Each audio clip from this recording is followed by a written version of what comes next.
এখানে কলা গাছের মোচার থোড় আমি একটু হলুদ দিয়ে ভালো করে সিদ্ধ করে নিয়েছি, তার সঙ্গে ছোলাও দিয়ে দিয়েছিলাম, কাঁচা ছোলা সিদ্ধ করার জন্য। এখানে আমি সিদ্ধ করে জল ঝরিয়ে নিয়েছি।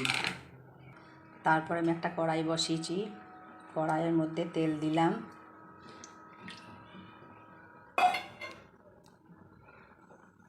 তেলটা আমার গরম হয়ে গেছে।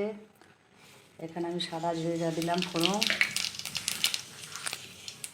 দুটো তেজপাতা দিলাম, ছোটো ছোটো করে আলু কেটে রেখেছিলাম ওগুলোই দিলাম। আলুগুলো লাল হয়ে গেছে। আমি পেঁয়াজ দিলাম এখানে। তারপরে তোমরা চাইলে পেঁয়াজ দিতেও পারো, আবার না দিতেও পারো, কিন্তু আমি এখানে পেঁয়াজ দিলাম। এটা চিংড়ি মাছ দিয়েও করা যায়, খুব ভালো লাগে। তো আজকে আমি চিংড়ি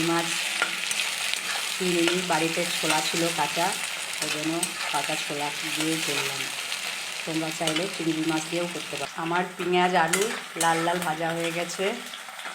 এখানে আমি গোটা জিরে আদা রসুনের পেস্ট বানিয়ে রেখেছিলাম, ওটা দিলাম।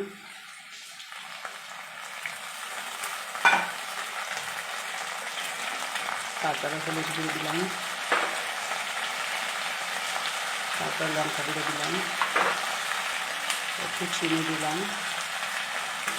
দিয়ে ভালো করে মশলাগুলোকে আমাকে কষিয়ে নিতে হবে যতক্ষণ না তেল ছাড়ে।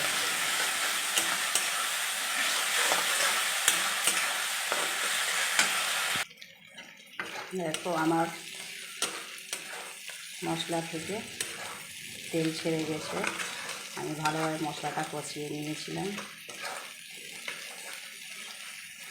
এরপরে যে আমি থোড়টা সিদ্ধ করে রেখেছি সেটা ওর মধ্যে দেবো, ছোলার আর থোড়।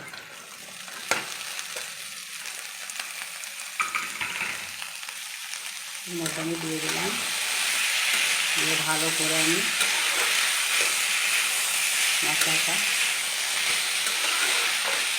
মিক্স করে নেব।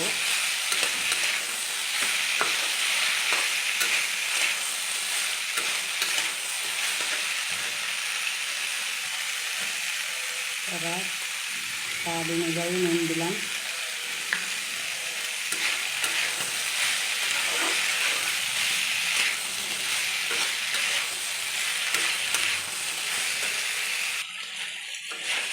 ভালো করে সব মিক্স হয়ে গেল। দেখো খুব সুন্দর। এগুলো প্রথমে আমি সিদ্ধ করে রেখেছিলাম বলে খুব বেশি জল দেবো না, অল্প জল দেবো, আলুগুলো দিয়েছি বলে, যাতে আলুগুলো সিদ্ধ হয় সেরকম পরিমাণে জল।